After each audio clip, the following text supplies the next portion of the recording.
देखिए, इधर बीजेपी की नई टीम का ऐलान हो गया, दूसरी तरफ राहुल गांधी अपना ही फैलाया रायता समेट नहीं पा रहे हैं। पीएम मोदी पर हमला करते करते राहुल गांधी अब सारी लिमिट पार करते जा रहे हैं। उनके मंच से कभी इटली की पीएम मेलोनी पर अभद्र टिप्पणी हो गई। राहुल गांधी के इस तरह के बर्ताव से जो कांग्रेस बैकफुट पर आ गई, सोशल मीडिया से लेकर गली मोहल्लों तक पब्लिक राहुल गांधी की बातों पर हैरान है। छीछी थूथू हो रही है कि क्या ही चल रहा है। लेकिन राहुल गांधी के लिए मुसीबतें खत्म नहीं हो रही, अब वो नई मुसीबत में फंस गए। राहुल गांधी और सोनिया गांधी पर वंदे मातरम के अपमान का आरोप लग रहा है। 15 अगस्त को कांग्रेस मुख्यालय में वंदे मातरम गायन के दौरान सोनिया गांधी असहज दिख रही थी। बीजेपी का आरोप है कि सोनिया गांधी ने वंदे मातरम रोकने के लिए कहा था। अभी हाल ही में वंदे मातरम को लेकर कानून जो है वो आ चुका है, यानी वंदे मातरम को राष्ट्रगान जैसा ही महत्व दिया जाएगा। अब अपमान किया तो एक्शन हो सकता है, यानी राहुल गांधी अपने बयानों और एक्शन से मुश्किल में फंस रहे हैं, क्योंकि इस पूरे मामले में एक शिकायत भी दर्ज करा दी गई है, एफआईआर भी हो गई। दूसरी तरफ छात्रों को लेकर उनकी पॉलिटिक्स भी सवालों के कटघरे में। झारखंड में कई हफ्तों से छात्र प्रोटेस्ट कर रहे हैं, छात्रों पर लाठीचार्ज हो चुका, लेकिन जंतर मंतर पर हंगामा मचाने वाले राहुल गांधी झारखंड के मुद्दे पर अग्रेसिव है ये नहीं है। झारखंड के छात्रों से मिलने तो राहुल गांधी नहीं जा पाए, लेकिन अब सोशल मीडिया पर मामला उल्टा पड़ने लगा तो हेमंत सोरेन को एक चिट्ठी लिख दी। गजब ही है बॉस, आप झारखंड सरकार में सहयोगी हैं, मोबाइल में हेमंत सोरेन का नंबर नहीं है, फोन नहीं लगा सकते थे कि हेमंत जी क्या कर रहे हैं, लेकिन राहुल गांधी चिट्ठी लिख रहे हैं। क्यों? क्योंकि फोन पे बात करेंगे तो सबको कैसे पता चलेगा बात हुई है, चिट्ठी लिखेंगे तो सोशल मीडिया में आएगा कि देखिए चिट्ठी लिखें। लेकिन चिट्ठी में भी वो बात तो लिखे ही नहीं जिसका छात्र इंतजार कर रहे थे, वो भी आगे बताऊंगा। उधर छात्रों के सब्र का बांध टूट रहा है। राहुल गांधी को लेकर छात्र बमके हुए हैं, गुस्से में हैं, और इसी वजह से छात्रों ने राहुल गांधी और हेमंत सोरेन का पुतला भी फूंक दिया।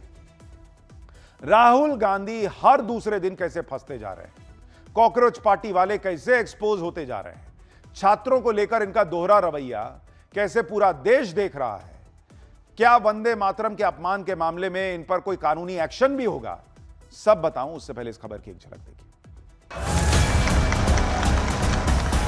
आपके द्वारा किया गया ये पाप इस देश की जनता कभी माफ नहीं करेगी।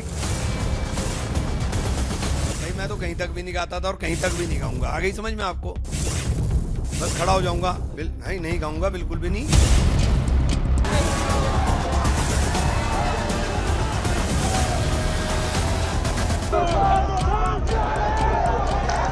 राहुल गांधी जब दिल्ली में नीट का मामला आया था सर, स्टेज पे चढ़ के खूब चल रहे थे, खूब बात कर रहे थे सर वहां से। इसका मतलब तो यही है सर कि आप अगर यहाँ नहीं बोल रहे हैं तो आप अपना सत्ता का रोटी सिर्फ देख रहे थे सर हमारे भविष्य के साथ।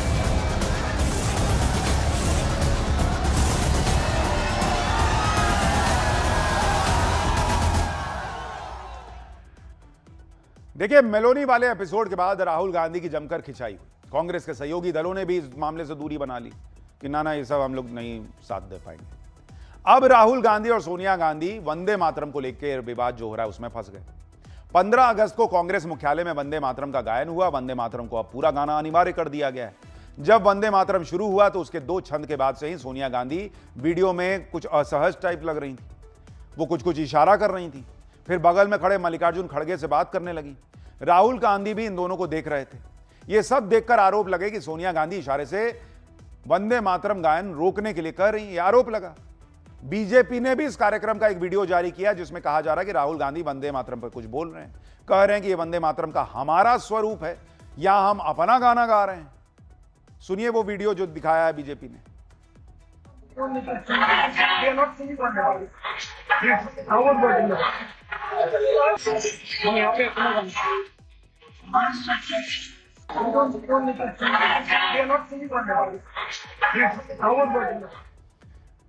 इस घटना पर बीजेपी ने कांग्रेस को घेर लिया, वंदे मातरम के अपमान का आरोप लगा दिया। मामला बढ़ता चला जा रहा है। बीजेपी ने देश भर के कई शहरों में कांग्रेस के खिलाफ प्रोटेस्ट कर दिया। वंदे मातरम के अपमान के खिलाफ कोलकाता में तो भयंकर प्रोटेस्ट हुआ। बीजेपी ने मशाल रैली निकाल दी, सोनिया राहुल के खिलाफ नारे लग गए। बीजेपी भयंकर प्रोटेस्ट कर रही है तो कांग्रेस कह रही है कि वंदे मातरम वाली घटना को तूल दिया जा रहा है। सोनिया गांधी सिर्फ मल्लिकार्जुन खड़गे के लिए कुर्सी की व्यवस्था करने के लिए कह रही थी। पूरा वंदे मातरम गाया गया था, लेकिन बीजेपी इस मुद्दे पर कांग्रेस को छोड़ने के मूड में नहीं दिख रही। पूरा मामला अमित शाह ने भी उठा दिया। सुनिए उन्होंने क्या कहा। सोनिया जी, 140 करोड़ की जनता आपको देख रही है। आपके द्वारा किया गया ये पाप इस देश की जनता कभी माफ नहीं करेगी, कभी माफ नहीं करेगी। कांग्रेसियों को शर्म आनी चाहिए, और जरा भी शर्म बची है तो दो हाथ जोड़कर बंकिम बाबू की अमर आत्मा से और देश की जनता से माफी मांगनी चाहिए। देखिए, वंदे मातरम के अपमान पर कांग्रेस फंस गई। कांग्रेस भले ही सफाई दे रही है कि पूरा वंदे मातरम गाया गया, लेकिन खुद कांग्रेस के नेता ही सोनिया गांधी और राहुल गांधी को एक्सपोज कर रहे हैं। कांग्रेस सांसद मनोज कुमार ने कहा कि कुछ नेता हमें रोकना चाह रहे थे, लेकिन हमने पूरा वंदे मातरम गाया था। तो वहीं राजस्थान कांग्रेस के नेता तो कह रहे हैं कि वंदे मातरम के 2 छंद ही ठीक है, बाकी के छंद तो भड़काऊ हैं। सुनिए इन लोगों को। वंदे मातरम जो अभी पार्लियामेंट में जो पास हुआ, क्या हम लोगों ने पूरा गाया कि नहीं गाया? उसके बावजूद भी नेता हमारी रोकना चाह रही थी, उसके बावजूद भी हम लोगों ने गाना को पूरा किया। पहले जो 2 छंद हैं वो देश के वंदे, हमारे जो भारत है उसके गुणगान के हैं, और बाद के अंदर लड़ाऊ और भड़काऊ है। इसलिए हम कांग्रेसियों की और कांग्रेस की जिम्मेदारी है कि हम सबको साथ लेके चलें, सबको सम्मान करें, सबको अवसर दें। इसलिए जो इनकी लड़ाने की, बिड़ाने की, फूट डालने की नीति का भाग है, उस भाग का हमने वाचन नहीं किया। मतलब एक आदमी कह रहा है कि हमने पूरा गाया, दूसरा कह रहा है कि नहीं भड़काऊ था इसलिए हमने नहीं गाया।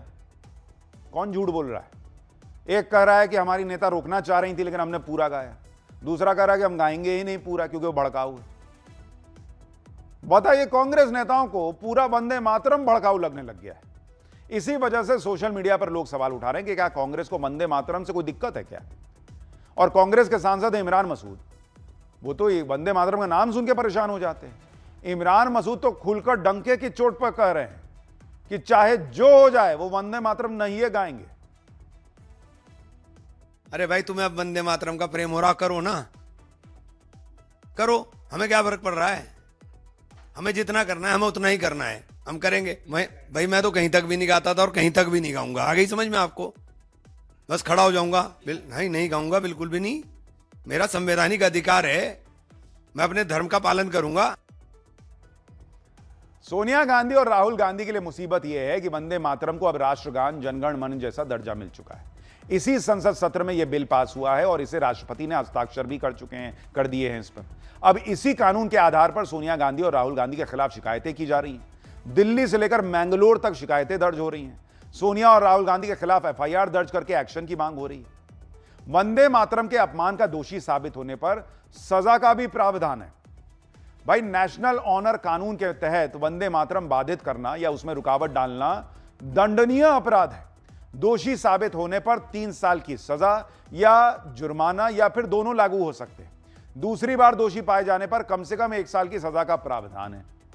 यानी अगर इस मामले में कार्रवाई होती है तो सोनिया गांधी और राहुल गांधी मुश्किल में फंस सकते हैं।